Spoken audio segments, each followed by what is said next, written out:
Hello, my friends. Welcome to Realization Hub. My name is Michelle, and I'm going to be offering you an intuitive energy update about the full moon in Leo coming up on February 12th at 3:54 a.m. Hawaii time.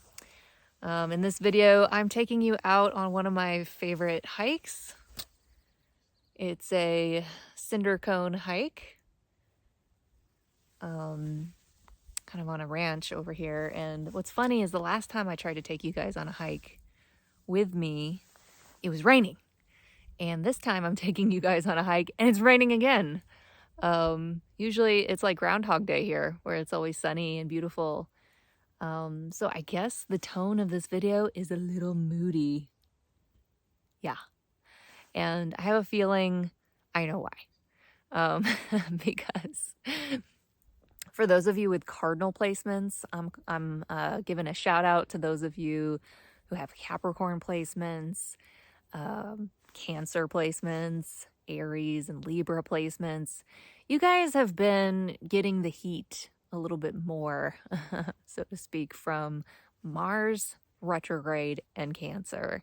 And boy, that energy of Mars retrograding in Cancer is like this moody, steamy, like emotionally exhausted kind of energy to me. It just feels tiring physically. Maybe you've been struggling to sleep at night or regulate like your emotions. Maybe some people have been experiencing just heightened intensity or conflict in their relationships, especially with the people they care about, like their friends, family, loved ones. Boy, yeah, Mars in retrograde. That is going to station direct February 23rd. And Mars will still be in Cancer, and it's at its fall in Cancer. It doesn't do too well. There's just that kind of passive aggressive, moody, sometimes crybaby energy. And even this month, especially around this full moon in Leo, Mars will be squaring Chiron. So those emotional wounds are definitely going to be surfacing on a personal level. And my advice to you is to tune into the long-term result that you want in a relationship versus the short-term tendencies to relate to each other from our wounds, because I think there's going to be a challenge with our interpersonal wounding, fighting for things we care about, but also needing to put ourselves first and having those steamy, moody, passive-aggressive, kind of emotionally based conflicts that create a challenge for us to get anything done, to work through our challenges, to move ahead, where we're probably reworking a lot of emotional issues, in our lives on some level. And, in this full moon, there's going to be a trine with that Mars retrograde to Saturn, which is some supportive energy for our long-term results, our long-term gain. So I really think that as we may be navigating some muddy waters with this watery, warrior wounded kind of energy, that you focus on the long-term results that you want. You focus on building, you focus on discipline, you focus on boundaries and responsibility, and just, putting in the work, whatever it might be for you in your life at this time. So that's my little update about Mars retrograde.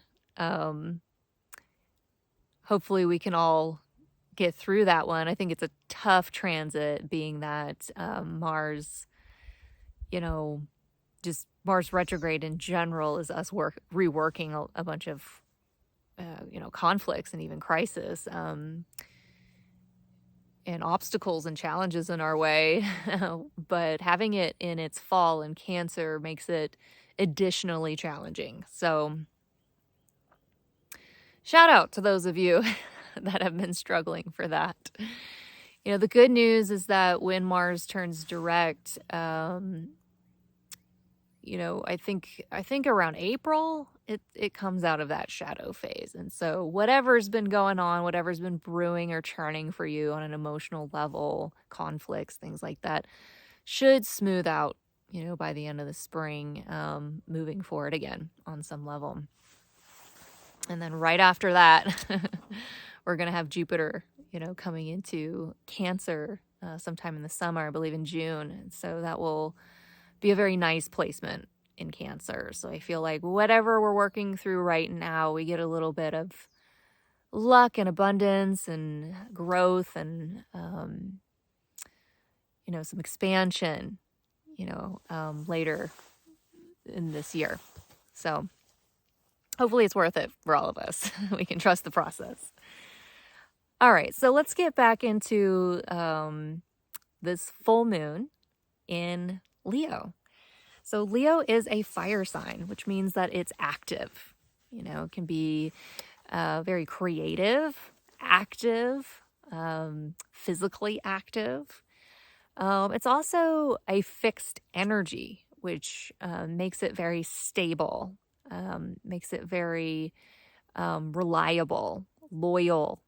And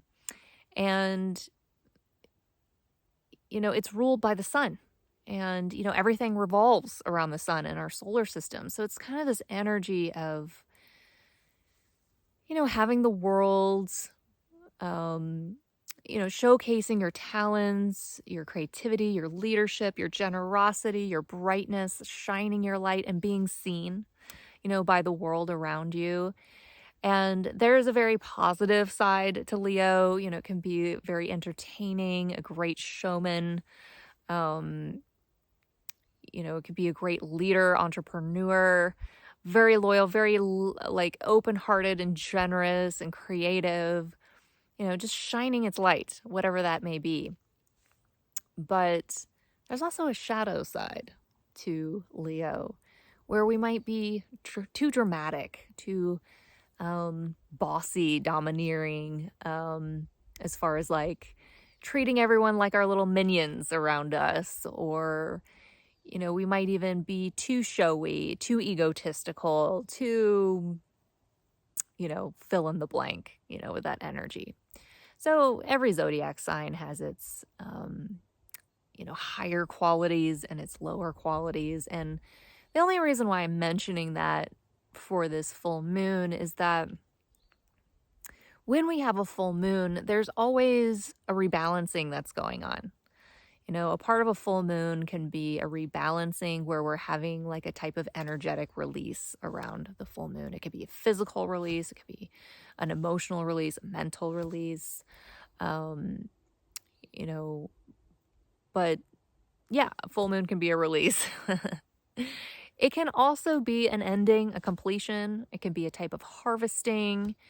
And it can be a turning point, like a pivot in our story or a decision that we're making. The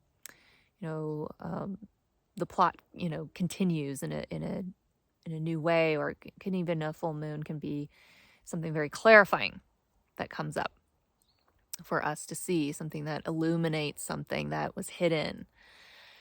Now, this full moon, I'm just looking at my notes here, actually brought a clipboard into nature with me, which is maybe, I don't know, is that Capricorn of me or is that Virgoan of me? Who cares?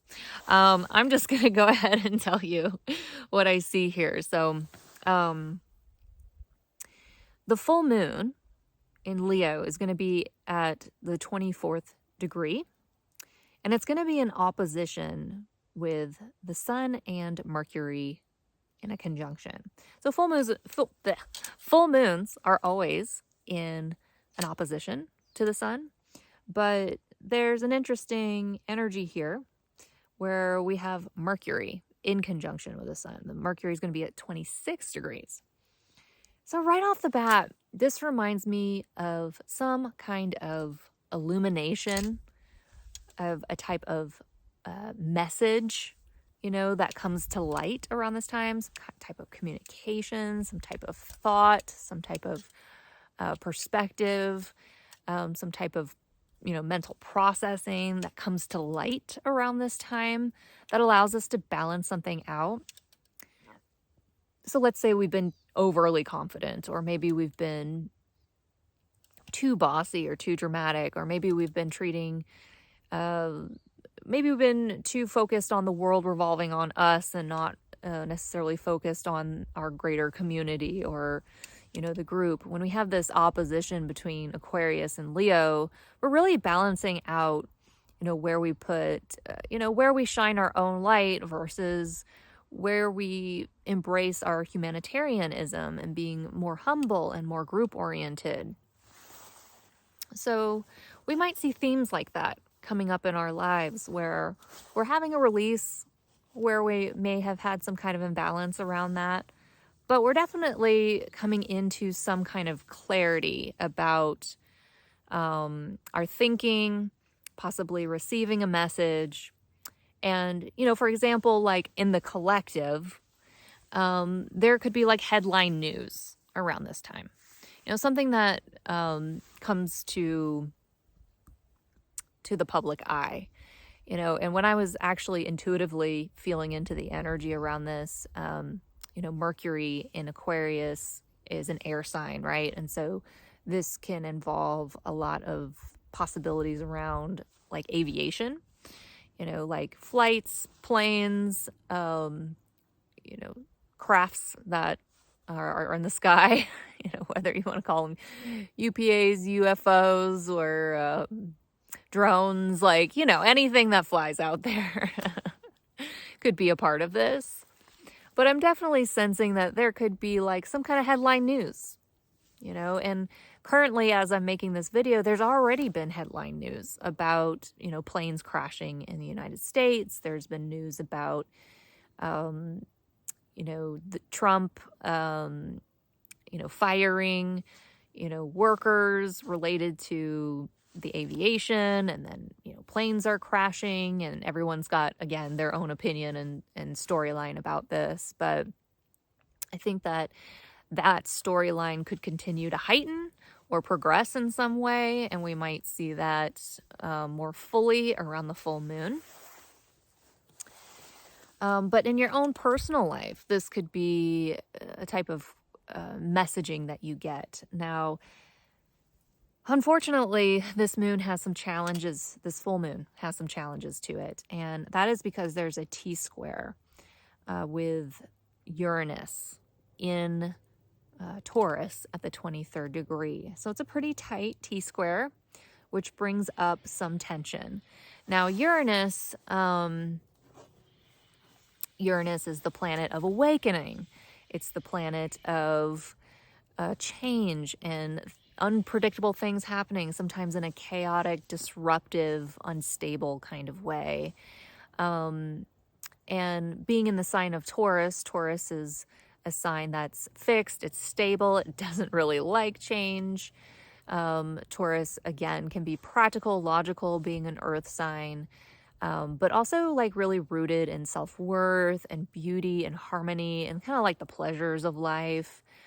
And so this could be a challenge, showing up around this full moon. And I'm going to speak to some of the things that I'm sensing about it, some of the possibilities or potentials, energetically that might show up. And one of them is that, there could be like an achievement at this time, but it requires you to make a change, or you're able to harvest something at this time, but there's still a lot of work to do. That's challenging in front of you. There's possibly something that comes to fruition, but it asks you to make some changes that are difficult for your pleasure in life, like let's say you're used to having a lot of free time and all of a sudden you're really busy all the time. Or let's say you're used to being able to eat whatever you want and all of a sudden you have to, change your diet. These are changes that pose some growth, that pose some, personal growth, as well as working through challenges around change. It's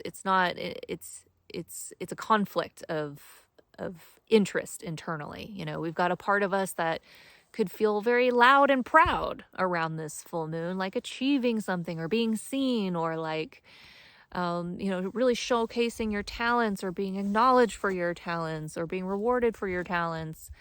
And at the same time, it could ask us to make changes that, feel like we might be, sacrificing some of our pleasures, or some of the things that make us comfortable in life, or some of the things that give us stability or wealth or security in our life, or a sense of self-worth in our life. And that could be a challenge. And then there's, of course, the other side of that, where we're focusing on more of what's best for the group. What kind of communication is best for everyone? What kind of thinking is best for everyone? Like getting on the same page as everyone. Being able to process what's happening collectively. And so, Uranus can also bring up shocking news, disruptive news, awakening news. News that could awaken us, shake us, have everyone talking about it, and so I think that this is a possibility around the full moon, like collectively, but even, personally. The other thing I want to talk about with this full moon is that Lilith is going to be in opposition with Chiron. Now, it's kind of been doing that for a little bit, for a while now, but Lilith is still in opposition with Chiron. And Lilith will be, so first of all, with Lilith in opposition to Chiron, a lot of these deep wounds are, especially where we may have been suppressed, oppressed, where we've been forced to people please, orient around other people more than ourselves, things that are working better for the other person, but not you, some power imbalances, some wounded stuff related to our feminine and masculine energy, the way we conduct ourselves into our relationships, the complex dynamics of relationships, all of that. There's been such a strong Lilith, Chiron healing energy going on, for all of us, especially if you're getting directly hit by that energy. But yeah, I mean, Lilith can bring up anger and rage, and but Lilith also helps us take our power back, and so whatever wounded stuff is coming up right now, we have to balance it out with taking our power back, and a lot of people don't know what that means. And so I'm going to just speak to that for a moment. But when you give your power away to someone else, you're kind of orienting around them and their decisions and their actions and their words and their, their needs, and you're letting them, set the tone for your life, for your choices and everything. But when you take your power back, you're recognizing how you're getting in your own way. You're recognizing what you need to heal. You're recognizing the changes you need to make so that you can actually create the life that you want. And then you start taking action and making your own decisions that help you, create what you need and what you want. And so you're kind of taking your power back. You're making a decision about how to conduct yourself in that relationship. You're making the decision of how to navigate the situation. You're making the decision for yourself. You're not giving it up to the other person to do that.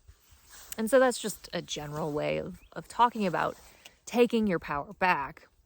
You're showing up more as a creator in your life versus a victim, right? And so we might have very victim-y wounds right now coming up to the surface, where we've given our power away to other people, possibly even where we've been manipulative, because where we've been manipulated or manipulative, it can go both ways. But like Lilith can definitely bring that stuff up too, like very complex, deep,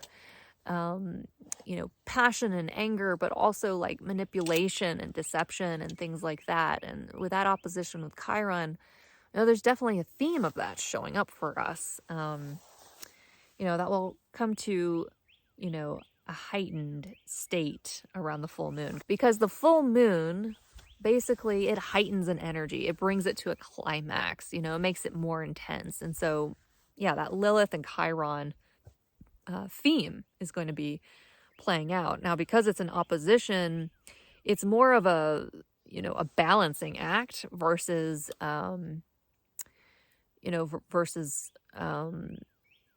just taking your power back, like going all in and taking your power back no matter what kind of thing. It's probably a precarious situation with Mars in retrograde and Cancer.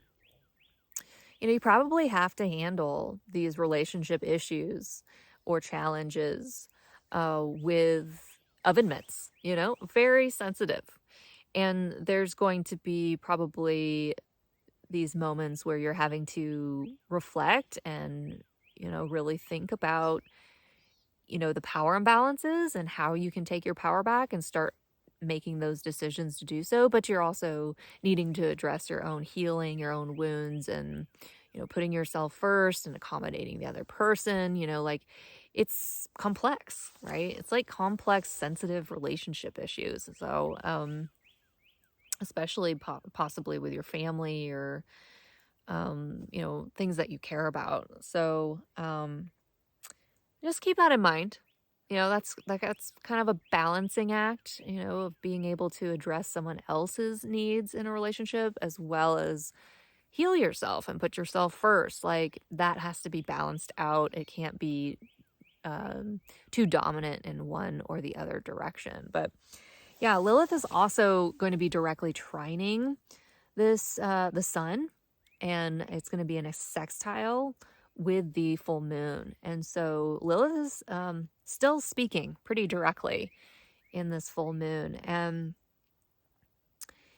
I see that as something emotional, that is still going through a healing process, maybe a very challenging healing process. The moon is also trining Chiron, and so there's something that's going through a healing process. Hopefully this is where, on an emotional level, we're seeing things being supported towards healing.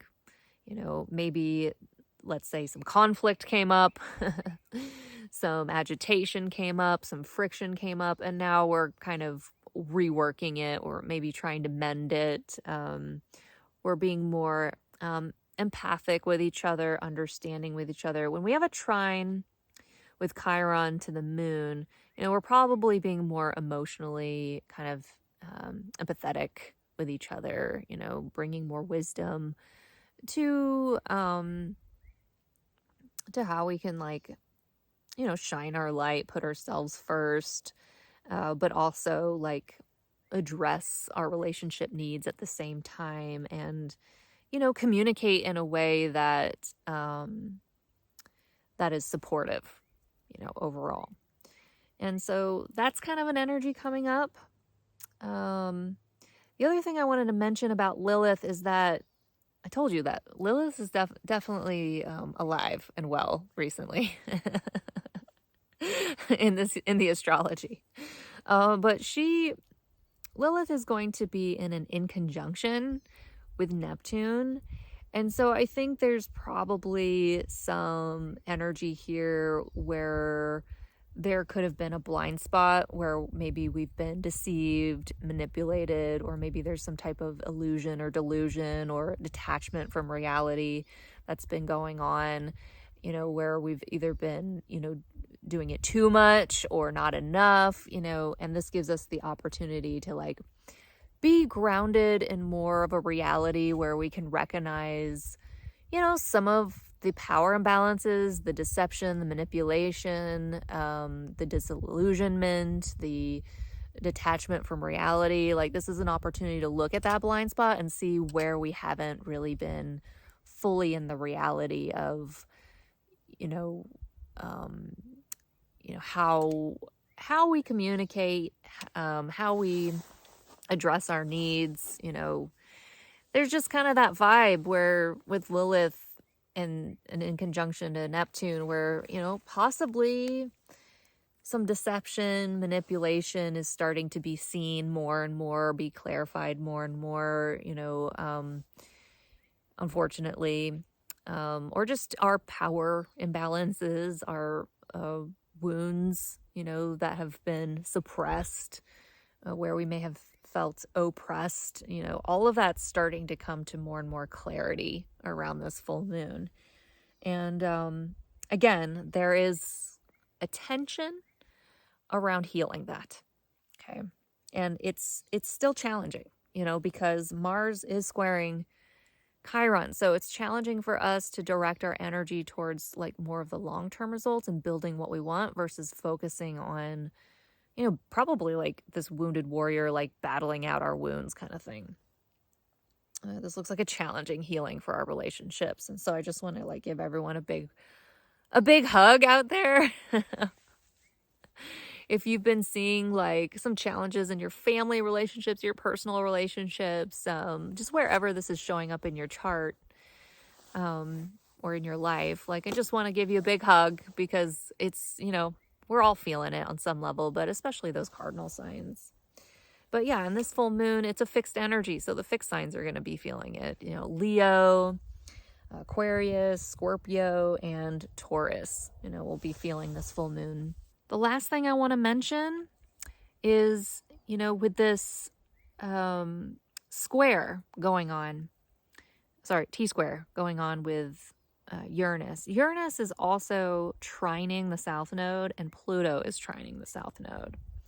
And so my guess is that, I keep seeing something happening in the collective, like some kind of clarity coming to light, like some kind of message coming to light, and it's probably disruptive or shocking in some way, where it really requires us to pull on our discernment and kind of look at all the details and get organized and be very logical and practical about things. And, overall gives us this opportunity to kind of let go of things we've outgrown, maybe where we've been, in a more graceful way or a more supportive way, like where we've been too critical, too overthinking things, too perfectionistic, too caught up in the details, too fixated on those details.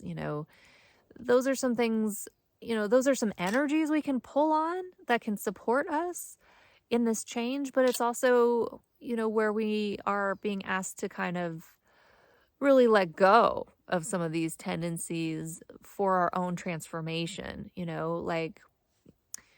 let's say you've been having some relationship challenges coming up to the surface. Like, you could be asking yourself, have I been too critical, too fixated on details, too perfection, asking everyone to be perfect, expecting everything to be clean and not messy. Whereas, the North Node in Pisces, that's going to represent like, letting things be a little, having compassion, having empathy, being willing to self-sacrifice, being willing to go with the flow, being non-linear, being creative, spiritual, compassionate, things like that. Because Uranus is going to be squaring this full moon, I think it's possible that around this full moon, people could be feeling anxious. People could be feeling their nervous system heightened. You might have insomnia issues around the full moon.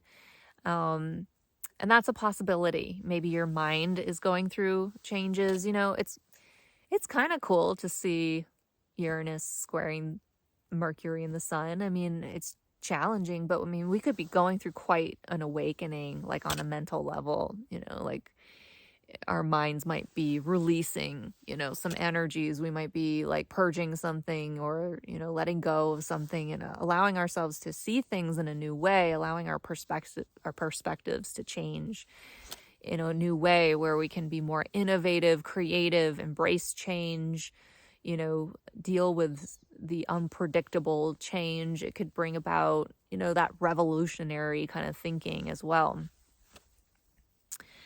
You know, collectively speaking, I think the tone will be, yeah, kind of like angry. You know, I think the tone could be angry, passive aggressive, wounded, you know, and just be careful if you're sensitive, you know, not to completely match that energy. You know, recognize that you can still choose your own experience.